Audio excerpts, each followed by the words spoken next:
Selamat siang, salam secangkir kopi.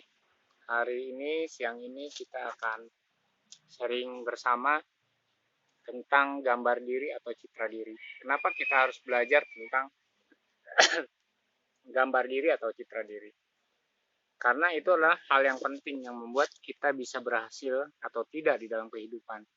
Karena faktor penunjang seseorang itu akan sukses, akan berhasil, akan hidupnya bahagia adalah citra diri, bukan kepandaian, bukan kepintaran.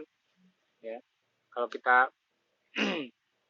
belajar tentang kepintaran manusia itu banyak sekali, tapi yang menentukannya adalah citra diri dia. Jadi kadang-kadang kita melihat ada orang yang sombong, ada orang yang rendah diri, ada orang yang pemarah, ada orang yang mudah tersinggung, ada orang yang pendendam, ada orang yang suka melakukan kejahatan, ada orang yang terikat dengan hal-hal yang menyenangkan saja bagi dirinya sendiri atau egois gitu. Nah, itu sebenarnya adalah citra diri. Nah, citra diri ini kan keadaan jiwa manusia, keadaan dirinya sendiri atau bagaimana dia berpikir tentang dirinya sendiri. Nah, itu akan mempengaruhi hidupnya, gitu kan? Akan mempengaruhi lingkungannya, mempengaruhi keluarganya dan orang lain. Nah, citra diri yang rusak itu nanti bila dia berat itu bisa menjadi gangguan jiwa. Ya, jadi tidak semua citra diri yang rusak itu kan menghasilkan gangguan jiwa. Nah, kenapa kita penting belajar? Kadang-kadang kita begini, ketika tubuh kita sakit, kita segera mencari obat. Tapi ketika citra diri kita rusak, karakter kita rusak, itu kita tidak peduli. Orang yang egois adalah orang yang citra dirinya rusak. Tapi dia nggak pernah peduli bahwa dia sebenarnya sakit. Secara jiwanya dia sakit. Atau orang yang inginnya happy-happy, tidak peduli dengan orang lain, ya kan? Apatis, gitu kan. Nah, itu juga kan citra diri yang rusak. Nah, itu kan lama-lama menjadi sosiopat kah, psikopat, skizofrenia gitu kan, delusi, itu akan bertambah berat gitu kan. Nah, karena itu kita harus menyadari citra diri kita itu seperti apa. Itu dulu, kita koreksi dulu, benarkah gitu kan. Jadi ilmu psikologis itu penting. Kita bukan cuma berbisnis ilmu biologis ya, memenuhi kebutuhan-kebutuhan biologis, tapi juga kebutuhan psikologis juga penting. Selain yang lebih utama adalah kebutuhan rohani, gitu kan. Jadi karena manusia itu terdiri dari tubuh biologis, ada tubuh jiwa, ya, kejiwaan, psikologis, ada tubuh rohani. Nah, semuanya itu harusnya penting karena itu channel ini membahas kesemuanya. Jadi bukan membahas soal agama gitu atau religius gitu, tapi membahas semuanya memang channel ini. Nah, kali ini kita membahas sesuatu yang berhubungan dengan psikologis. Ya, kita harus menyadari bahwa kita ini diciptakan dalam keadaan baik. Allah menciptakan manusia menurut gambar dan rupa Allah. Itu penting. Jadi Ibnu Arabi, ya, yang filsuf aliran tasawuf ini menceritakan bahwa manusia itu adalah menggambarkan citra Allah gitu kan, walaupun orang Yahudi dan orang Nasrani lebih dahulu tahu yaitu gambar dan rupa Allah manusia itu. Dan itu punya karakter ilahi sebenarnya manusia. Nah, karena menurut Ibnu Arabi manusia itu merupakan citra Allah, maka dia punya sifat-sifat Allah, karakter Allah. Jadi semuanya karakter yang baik itu ada pada manusia sebenarnya.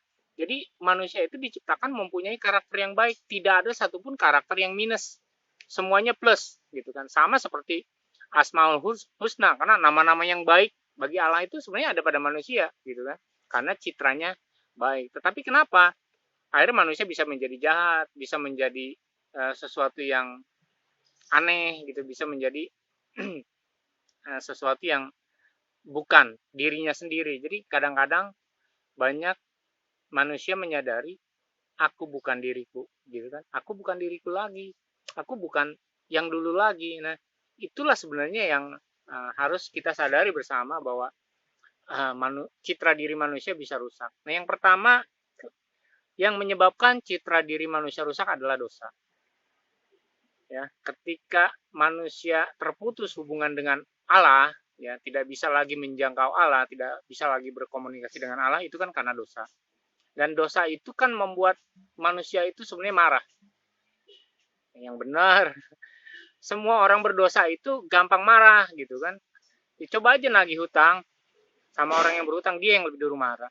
Cobalah negur orang yang bersalah naik motor diserempet sama orang, terus kita tegur yang nyerempetnya, dia yang marah. Jadi kesalahan itu membuat citra diri rusak, gitu kan.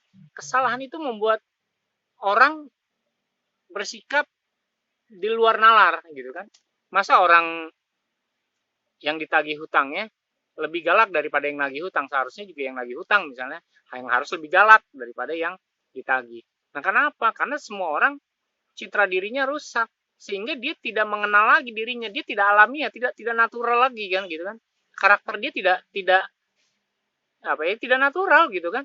Seharusnya orang yang ditagih hutangnya, yang dimarahi, ya maaf gitu kan, ini enggak, lebih marah ya kan. Atau orang yang nabrak gitu kan, nabrak orang lain gitu kan, dia yang marah-marah gitu kan, wah, taruh di mana matamu.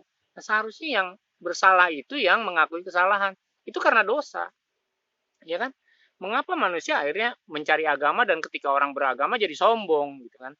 Coba simak tentang kupu-kupu dari apa channel ini kan, tentang rohaniawan yang sombong. Kenapa? Karena ya citra dirinya rusak. Walaupun dia mau belajar rohani, mau beribadah, ketika citra dirinya rusak, dia tetap rusak. Dia tidak bisa berhubungan dengan Allah, dan dia tidak bisa mengenal Allah, dan citra Allah tidak ada pada dia. Dan itu harus dipahami, ya kan. Jadi ingat, kenapa manusia itu berkelakuan aneh? Karena dia citra dirinya rusak, dan penyebab utama dari citra diri yang rusak adalah dosa. Ya, itu yang penting. Yang kedua adalah kenapa citra diri manusia rusak? Karena dia tertindas, mentalnya tertindas. Dia mengalami penganiayaan secara psikis. Kamu bodoh, kamu goblok gitu, kamu nggak bisa ngapa-ngapain nih. Misalnya itu tuh nggak boleh. Makanya orang tua tidak boleh mengata-ngatain anaknya, memarahi anaknya dengan kata-kata yang kasar. Karena itu membuat citra diri dia rusak. Sehingga akhirnya, ya, saya mah memang orang bodoh, saya mah orang miskin. Nah, ketika itu terjadi, makanya orang itu, kenapa orang bodoh tambah bodoh, orang miskin tambah miskin, terus apa? Eh, orang susah tambah susah, orang menderita tambah menderita, karena dia mencitrakan dirinya demikian, gitu kan. Saya melihat ada orang sakit, ya udahlah, saya mah sakit, saya mah orangnya penyakitan. Ya nggak sembuh-sembuh lah, karena bagi dia memang dia itu orang penyakitan. Nah, itu adalah apa? Hal kedua ya, yang membuat citra diri manusia rusak adalah penganiayaan. Adalah luka batin yang dalam. Seorang wanita, saya beberapa kali ya melihat seorang wanita yang menjadi pelacur. Kenapa dia jadi pelacur? Karena dia merasa dirinya kotor. Dia pernah diperkosa sama bapaknya. Dia pernah dilecehkan oleh orang lain. Sehingga ya udah, aku udah kotor, ya kan? Gimana? Ya udahlah, jalanin aja hidup yang kotor ini, karena toh aku nggak ingin jadi orang kotor, tapi karena si A, si B, si C udah ngotorin aku. Nah, akhirnya jadilah dia merasa, ya udah, ini hidup saya kotor gitu kan. Saya tidak perlu jadi bersih lagi gitu kan. Nah, itu adalah citra diri yang rusak. Kenapa akhirnya gini, misalnya orang menjadi penjudi, menjadi pemabuk, menjadi pelacur, itu tidak bisa lepas dari situ karena mengikat. Ya kan? Semuanya itu mengikat dia, mengikat citra diri dia menjadi rusak gitu kan. Dan ya, jangan salahin setan, setan jangan disalahin. Jangan salahin Allah juga, karena itu ujian. Tidak ada. Allah tidak pernah menguji manusia seperti itu untuk berbuat jahat, enggak. Nah, jangan fitnah setan ya.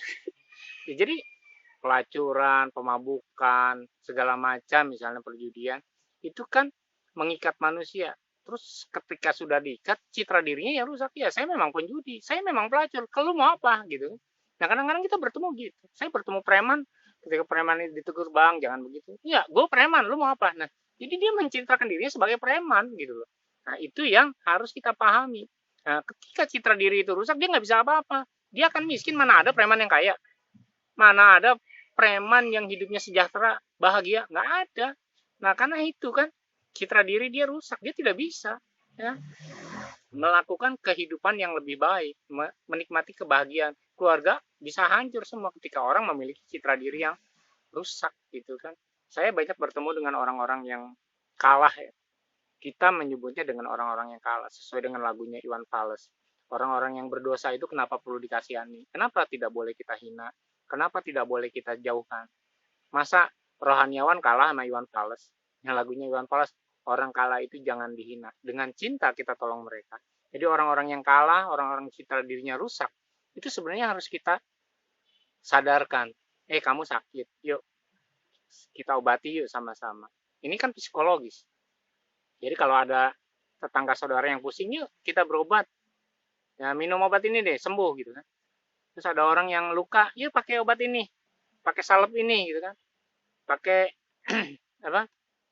Obat oles ini supaya sembuh. Nah, kita sering menawarkan itu. Tetapi ketika kita ketemu dengan orang yang luka hatinya, luka batinnya, kadang-kadang kita hina dan kita singkir. Itu kan suatu yang aneh, paradok bagi kita sendiri. Seharusnya ketika ketemu orang-orang yang sakit, yang secara psikisnya sakit, itu kan harus kita tolong juga. Yuk, kita mulai, yuk, kamu tuh sakit, kamu tuh harus sembuh, gitu kan, supaya kamu hidupnya bahagia. Mana ada orang yang sakit jiwanya, gitu kan, bahagia, mana ada orang egois, bahagia, nggak ada, ya kan, orang apatis emang bahagia, nggak bahagia, coba silakan tanya. Jadi saya banyak menemukan teman-teman yang mengalami hal yang seperti itu, apalagi dengan kondisi politik seperti ini ya, di negara kita, yang sudah menghancurkan psikologis, merusak citra diri, apalagi memakai agama dengan berpolitik. Sebenarnya nggak apa-apa gitu kan, tetapi merusak citra dirinya orang itu gitu kan, itu berbahaya bagi dirinya sendiri. Dia menjadi psikopat nanti gitu kan? Dia menjadi pemarah. Nah, lingkungan yang buruk itu merusak karakter yang baik. Jadi kalau kita tinggal di lingkungan yang buruk, karakter kita pun akan ikut buruk. Jadi kalau saudara berteman dengan penjudi ya bisa jadi penjudi, saudara berteman dengan pemabuk ya bisa menjadi pabuk. Kenapa gitu kan? Para rohaniawan selalu berkata kepada orang tua, yuk jauhi. Karena memang kalau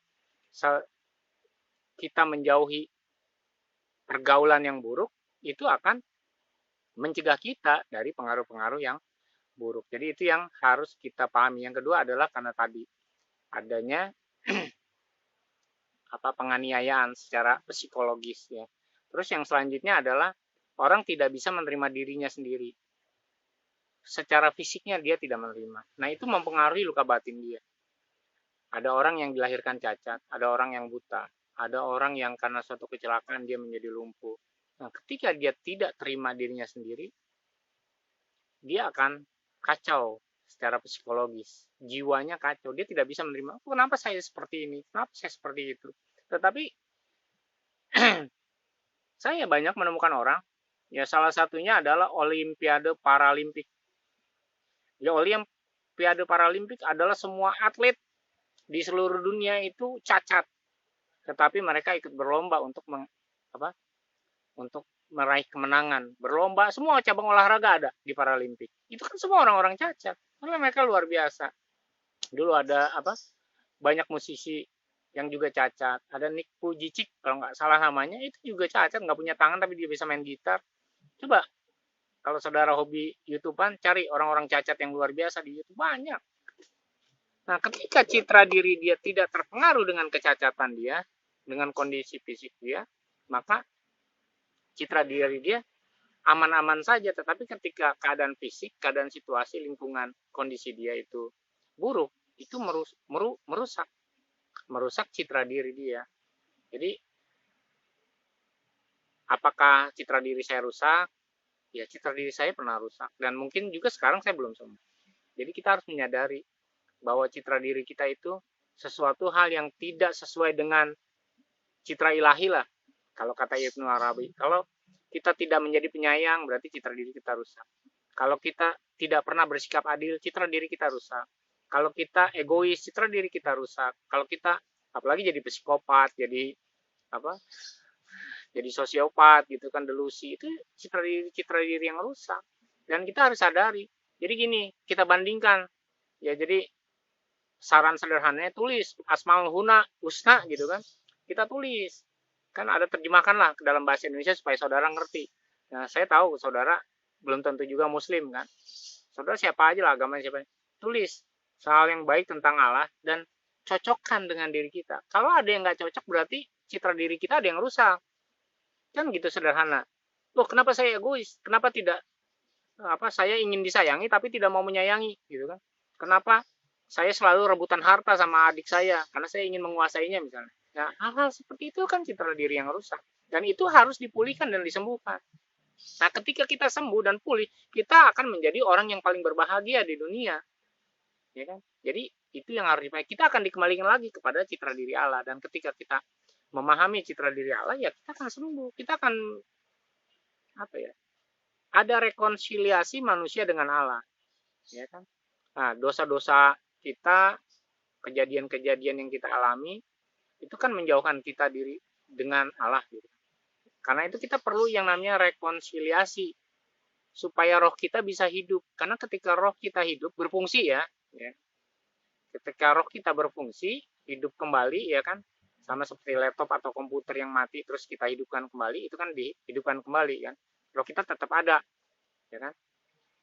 Nah, ketika berfungsi kembali, maka roh itu yang memberikan kekuatan kepada jiwa kita, sehingga jiwa kita tidak mudah terluka, jiwa kita tidak mudah tersakiti, ya kan? Jiwa kita akan aman-aman saja, ya kan?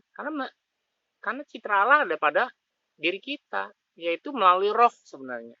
Jadi komunikasi manusia dengan Allah, citra Allah itu ada di dalam roh kita, dan itu mempengaruhi jiwa kita sehingga jiwa kita punya karakter ilahi. Dan itu harus kita sadari dan pahami. Ya, saya tahu bahwa mungkin di antara kita, termasuk saya, itu pernah mengalami yang namanya gangguan kejiwaan, menjadi egois, menjadi pemarah, menjadi tukang bohong, gitu kan? Jadi itu sebenarnya hal-hal yang merusak kita ya. Sebenarnya tidak ada orang yang mau berbohong, tapi ketika dia mulai berbohong, dia terusan bohong terus. Jadi mengikat gitu kan. Tidak ada orang yang mau jadi pelacur, saya yakin tidak ada. Tetap karena dia sudah terikat, dia terus dia tidak bisa lepas. Tidak ada orang jadi pemabuk, narkoba segala macam itu menyakitkan loh. Orang yang ketergantungan narkoba, tapi mereka tidak bisa lepas. Jadi saya ada teman-teman yang kerjaannya itu merehabilitasi orang-orang dengan gangguan jiwa dan orang-orang yang kena narkoba. Kalau ditanya, oh mereka ingin lepas, mereka tidak ingin seperti itu.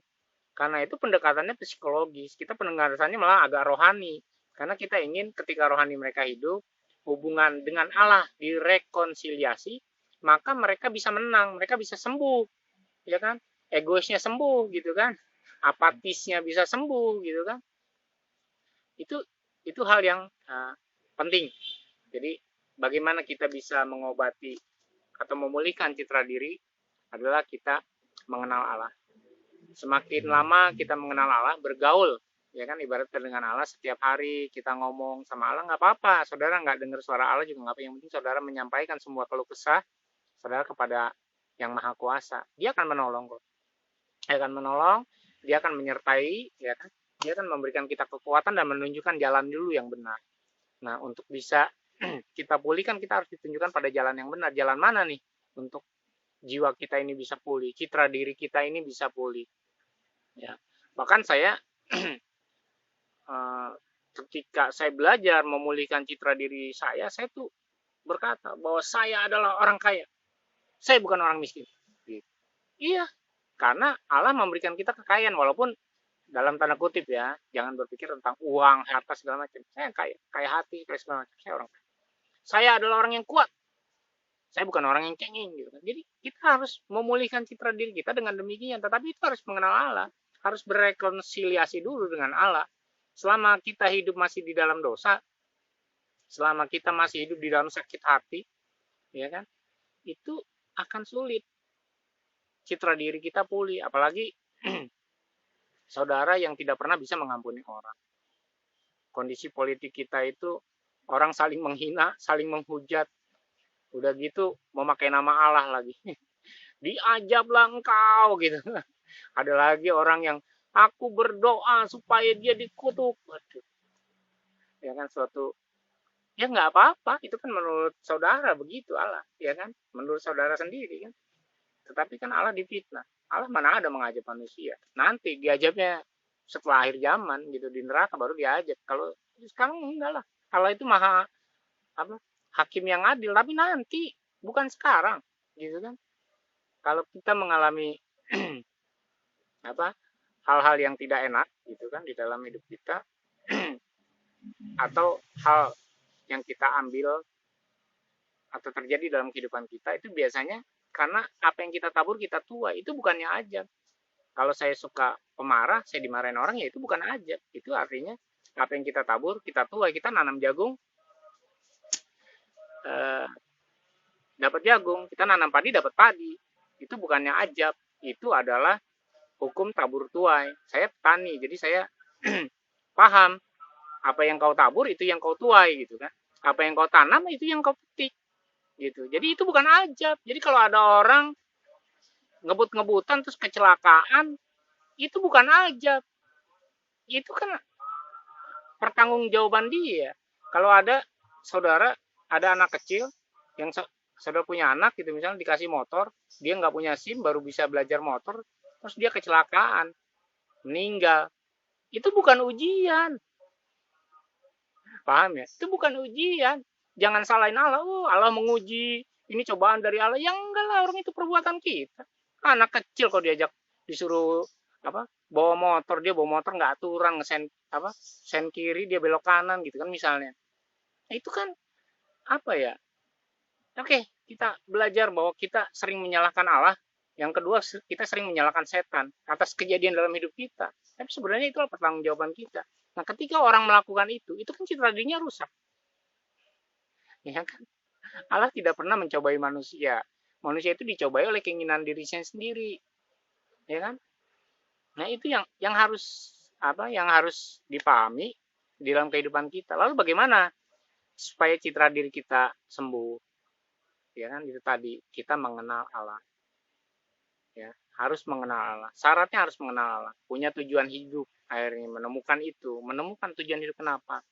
Mengerti tentang destiny. Ya, jadi semua episode di channel saya ini berkaitan satu sama lain. Karena tujuannya apa? Karena saya berharap semua orang bisa mengalami kesempurnaan di dalam hidupnya, mengalami kesuksesan, mengalami menjadi manusia yang sempurna seperti yang Allah kehendaki gitu kan. Dengan cara ya kita sini sharing sama-sama ya kan untuk menemukannya. Oke. Jadi itu yang harus kita pahami bahwa kenapa citra diri kita rusak. Yang pertama adalah dosa, yang kedua adalah penindasan, ya, kejadian-kejadian psikologis yang kita alami, ya kan, kejahatan-kejahatan yang ada. Yang ketiga adalah ya kondisi fisik kita ketika kita tidak menerima kenyataan yang kita alami, ya kan. Luka-luka batin itu masuk kepada penindasan-penindasan yang kita alami lah misalnya. Dan bagaimana kita bisa sembuh? Gampang sebenarnya.